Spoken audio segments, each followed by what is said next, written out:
Fahren Sie bitte weiter. Absolute Halteverbot. Fahren Sie bitte jetzt weg.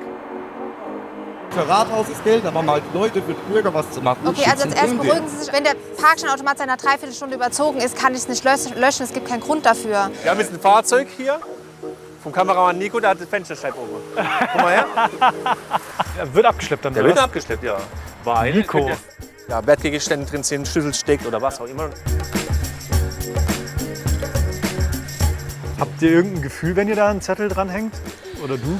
Also, Anfang meiner Karriere, da war das schon so ein bisschen so, ach, das tut mir schon leid. Meistens, also jetzt mittlerweile nicht mehr, außer im Kindersitz ist drin. Strafzettel. Jedes Mal, wenn ich so ein Ding unterm Scheibenwischer klemmen habe, denke ich mir, hätte ich mal einen Euro mehr reingelegt oder wenigstens das Schild entdeckt, wo steht, hier darf man nicht parken oder es ist zahlungspflichtig.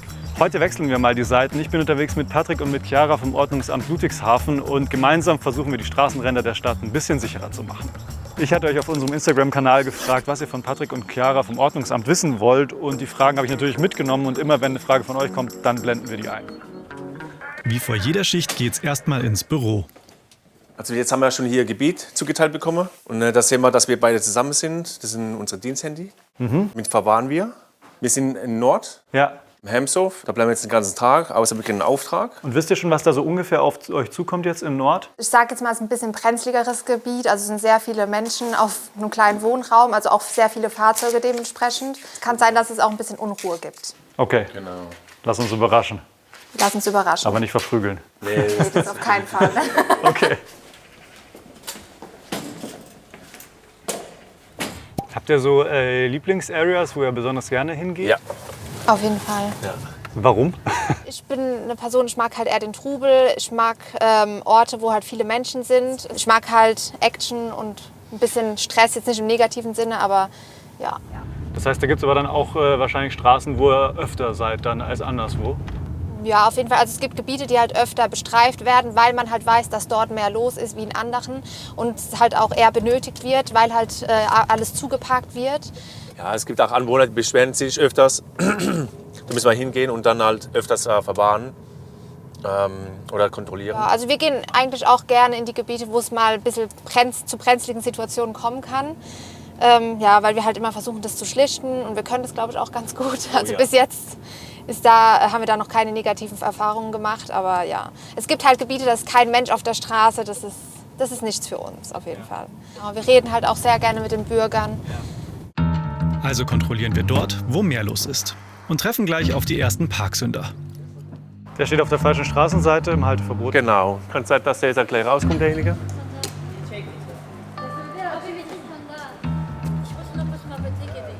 Ja, Verwarnung kommt per Post, aber zu Ihnen zu. Sie stehen hier im absoluten Halteverbot. Gut. Schönen Tag noch.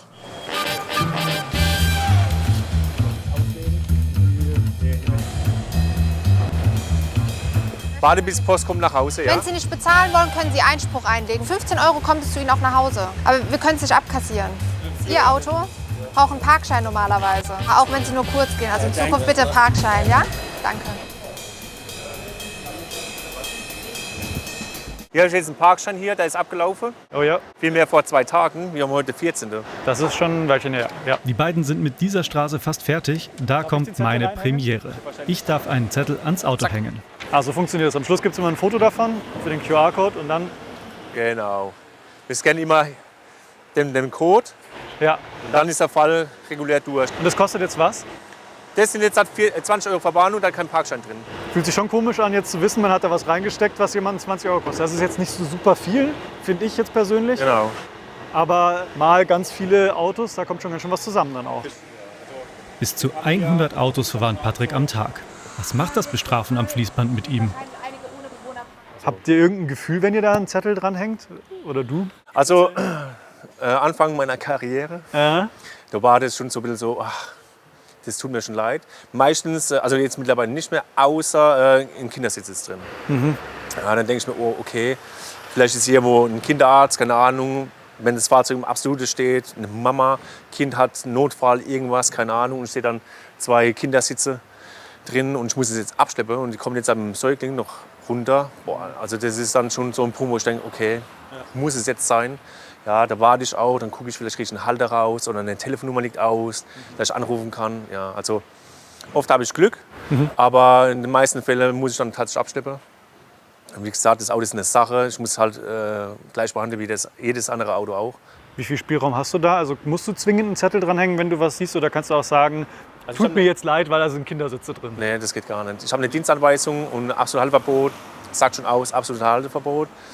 Verbahn das Auto, 5 Minuten später rufe ich einen Abschlepper an. Ich gucke natürlich im Umfeld, was Sache ist. Ja, vielleicht, wenn unmittelbar vor der Haustür ein Arzt ist, ja, ein Kinderarzt oder ein Zahnarzt oder was auch immer, dann frage ich dann Klingelst nach. du vielleicht auch mal, oder? Genau, aber da ich dann einen Meter laufe, 100 Meter ums Eck und so, um zu gucken, wo die Person ist, nee. Falsch geparkte Autos mit Kindersitz sind an diesem Tag zum Glück nicht dabei. Aber dann fällt Patrick das Auto von unserem Kameramann Nico unangenehm auf. Das ist ein sehr gutes Beispiel. Wir haben jetzt ein Fahrzeug hier vom Kameramann Nico, der hat die Fensterscheibe oben. Komm mal her. Wenn wir jetzt sowas sehen, Ja. dann müssen wir das tatsächlich sicherstellen. Man sieht hier eine Tasche, Wertgegenstände, wie auch immer. Ja. Ja, also gibt zwar keine Verwarnung, da steht ordentlich, aber die Fensterscheibe ist offen. Ja, ich kann rein, ich kann alles rausholen. Was ich Ja, lecker Akku. Ja. Das So. ist dann eine Vorsichtsmaßnahme. Genau, und dann gehe ich her, mache eine Sicherstellung. Der Betroffene, der Bürger muss es auch zahlen. Was heißt sicherstellen? Er wird abgeschleppt dann? Er wird abgeschleppt, ja. Weil Nico. könnte es sein, dass tatsächlich ja, Wertgegenstände drin sind, Schlüssel steckt oder was auch immer. Und das Aber Auto auf wird Kosten des geklaut. Bürgers. So, So, Nico, Glück gehabt. Nico kommt noch mal davon, weil er so ein gutes Beispiel war. Wir ziehen weiter, da macht mich Patrick darauf aufmerksam, dass wir beobachtet werden. Ihr verteilt hier Strafen an Leute und jetzt wurden wir gerade gefilmt. Habt ihr auch Angst davor, dass ihr dann persönlich auch, dass Leute nach Rache suchen und herausfinden wollen, wo ihr wohnt? also manchmal ja. Wenn ich jetzt tatsächlich einen Fall habe, hatte ich nur einmal, dass er wirklich sehr bösartig mir gegenüber war. Das war eine Dame tatsächlich. Hat es mich schon mitgenommen, dachte ich, okay, die haben mir den Tod gewünscht und so weiter. War schon übelst. Und dachte ich auch drüber nach, oh, was wäre, wenn es mich mal privat sieht und so weiter, weil die war sehr aggressiv. Aber ein halbes Jahr später habe ich sie gesehen, die Dame. Da hat sie sich auch entschuldigt bei mir. Tut mir leid, es war falsch von mir. Ich konnte 3 Tage lang nicht schlafen. Und ich sagte zu ihr, ich einen Tag lang nicht. Und die hat sich echt sehr stark entschuldigt bei mir. Und natürlich ist es blöd, jetzt wenn ich irgendwo bin, privat, wird auch erkannt, vielleicht mit dem Tattoo oder was auch immer, wenn ich bei McDonald's bin und sage, hey, du bist schon der, wo die Autos abschleppt. Ist halt schon ein blödes Gefühl. Aber manches muss man vielleicht auch einfach wegstecken, meint Chiara. Selbst wenn wir beleidigt werden, was halt manchmal der Fall ist, muss man halt hinnehmen. Aber es ist da rein und da raus. Wir werden nicht als Person beleidigt, sondern die Uniform wird halt angegangen. Und da sind wir uns auch drüber bewusst. Ja, die haben halt ein Problem mit unserem Job. Ich denke jetzt nicht mal mit uns als Mensch. Warum die beiden jetzt aber gefilmt werden, hat sowieso vermutlich einen ganz anderen Grund. Wie man einen Blitzer meldet, so meldet derjenige, wenn er uns filmt, ah, hey, die Polizisten sind gerade in dieser Straße, vielleicht. Genau, haltet Ja. euch fern Aber das ist oder mir sonst egal. irgendwas. Aufpasse. Ich weiß, dass ich gut aussehe und wenn er halt das braun macht, dann why not, ja? Ja, Let's go, dann let's do it. nehme ich mit. Ein paar Meter weiter verteilen die beiden weiter Strafzettel. Das waren jetzt mal so bummelig 10 Autos innerhalb von einer Viertelstunde. Kriegt ihr auch Provision eigentlich dafür, dass ihr so viele Zettel ausstellt? Nein. Nein, Es gibt keine Provision. Also es geht ja auch in erster Linie eben nicht darum, um das Geld zu kassieren. es geht darum, einfach nur zu kontrollieren, hier ist ein Parkstellenbereich. Sie haben die Möglichkeit zu parken, also sollen sie es auch richtig machen. Wenn hier die Leute nicht kontrolliert werden oder die Fahrzeuge, dann wird hier immer wieder geparkt, es wird als Dauerparkplatz genutzt und dann können neue Fahrzeuge gar nicht mehr parken. Deswegen wird es ja auch streng kontrolliert von uns. Dass jeder eine Chance hat, einen Parkplatz Genau. zu nutzen, der dafür zahlt zumindest. Genau. Nur des Geldes wegen machen Ja. die beiden den Job sowieso nicht. Ich muss sagen, das ist, hört sich jetzt blöd an, aber für mich persönlich ist es ein Traumjob. Patricks persönliches Umfeld konnte sich das erst gar nicht vorstellen. Jahre später sagen sie, oh Patrick, ist noch eine Stelle frei. Weil die sehen, dass es mir jetzt einfach Spaß macht. Man ist einfach draußen, es macht einfach Spaß. Ja. Die Zeit vergeht, jeder Tag ist anders. Man hat nette Kollegen und Kolleginnen, mit denen man gerne zusammenarbeitet. Es ist halt einfach die Abwechslung, was es halt auch ausmacht. Also ich könnte mir jetzt nicht mehr vorstellen, im Büro zu arbeiten. Also ich hatte es eigentlich vor, nicht lange hier zu bleiben. Ich bin jetzt seit 2,5 Jahren dabei. Aber ich glaube, wenn ich wirklich irgendwann weggehen würde, dann wäre ich sehr traurig. Wir wollen gerade zum nächsten Einsatzort aufbrechen. Ah, da vorne läuft er. Da rennt uns jemand mit seinem Strafzettel hinterher. Ja, Moment. Ich war jetzt über eine Dreiviertelstunde für einen Termin, der keine 10 Minuten dauert. Ich habe um 11 Uhr einen Termin, auf dem ich 3 Wochen dauert, jetzt kriege ich einen Strafzettel. Ja, Weil es nicht gelangt hat. Das ist doch aber ein Parkschein. Guck mal, du stehst direkt vorm Parkscheinautomat. ich habe mir doch einen geholt. Wo steht Er ist der? ja überzogen. Ja, ist er, aber das hat halt so lange gedauert. Wie lange ist er deswegen. überzogen? Also, für Rathaus ist Geld, okay, aber also, mal die Leute, für die Bürger was zu machen. Okay, also als erst beruhigen Sie sich. Also das Problem ist, wenn der Parkscheinautomat seit einer Dreiviertelstunde überzogen ist, kann ich es nicht löschen. Es gibt keinen Grund dafür. Ja, also das Auto spricht leider nicht mit uns oder Ja, geht halt nicht weg. Deswegen, ich wollte ja nur kurz Sie darauf ansprechen, wieso, weshalb, warum. Wollte Ihnen meine Situation erklären, einfach weil es mich gerade... Ja, verständlich, ja. Das ist kein Problem. Jetzt habe ich kurz Dampf rausgelassen, Sie haben mir zugehört. Ja. Trotzdem noch einen schönen Tag für Sie, gell? Kommt es öfter vor, dass Leute dann so mal ihren Frust ablassen zu ganz anderen Themen und einen Zettel halt kassieren und dann landet es bei euch? Ja, weil sich halt dann in dem Moment, das ist dann halt noch die Kirsche auf der Sahnetorte, sage ich jetzt mal, der Strafzettel, weil die halt schon einen stressigen Tag hatten oder sonst was. Ja, und dann kriegen wir es halt ab, wenn wir dann vor Ort sind. Aber es ist nicht schlimm. So wie jetzt bei dem Herrn, es hat sich ja dann eigentlich relativ schnell beruhigt. Und wenn der Parkschein wie bei ihm jetzt eine Dreiviertelstunde fast abgelaufen ist, kann man halt nichts machen. Also löschen geht auf keinen Fall. Ihm bleibt halt dann immer noch die Option, einfach Einspruch einzulegen. Wie groß ist denn die Chance, wenn ihr eine Strafe erteilt, dass man da irgendwie Einspruch erhebt und auch tatsächlich Recht bekommt? Ja, also Einspruch erheben kann man ja immer. Das ist jetzt eindeutig, der Parkschein ist überschritten. Wenn er jetzt wirklich einen ausschlaggebenden Grund hat, dann kann es sein, dass es fallen gelassen wird, aber es ist halt eher weniger der Fall, gerade jetzt in dieser Situation. So wie das jetzt gerade, das hat eine relativ geringe Chance auf Erfolg, oder? Ja. Wie oft passiert es denn eigentlich, dass ihr da vor Gericht müsst für so einen Strafzettel? Ja, bei mir war das jetzt letztes Jahr 3-mal der Fall. Strafzettel von 10 € wollte er nicht bezahlen und dann geht es halt tatsächlich vor Gericht. Und dann denke ich mir auch, okay, ich habe ja recht, man sieht es an den Bildern. Warum zahlt das Ding einfach nicht? Die 10 € plus die entstandenen Prozesskosten musste in diesem Fall der Falschparker trotzdem zahlen. Wir fahren weiter, an eine Straße mit absolutem Halteverbot. Ausgerechnet hier gibt es zahllose Arztpraxen, Banken und Einkaufsmöglichkeiten. Und dementsprechend viel Arbeit für die beiden.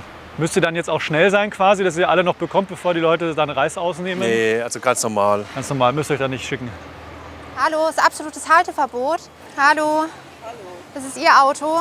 Ja, ist absolutes Halteverbot hier. Ich weiß. Ja, das haben wir noch mal Glück gehabt, weil normal wird hier abgeschleppt. Das sind 25 €. Was sind so die Ausreden, die ihr so hört, wenn die Leute zu ihren Autos zurückkommen? Die einzige Ausrede ist eigentlich, ich hab doch nur kurz. Und wie oft hört ihr das? Den ganzen Tag eigentlich. Also das ist immer so die gängigste Ausrede. Oder ich war doch nur 3 Minuten, ich war doch nur 5 Minuten. Auch manchmal, wenn wir eine halbe Stunde auf einen Abschlepper warten, heißt es dann, wir sind doch eben erst vor 5 Minuten gekommen. War halt nicht so, aber... Also wenn die merken, dass die eine Ausrede nicht funktioniert, versuchen sie es mit der nächsten. Das ist halt auch oft der Fall.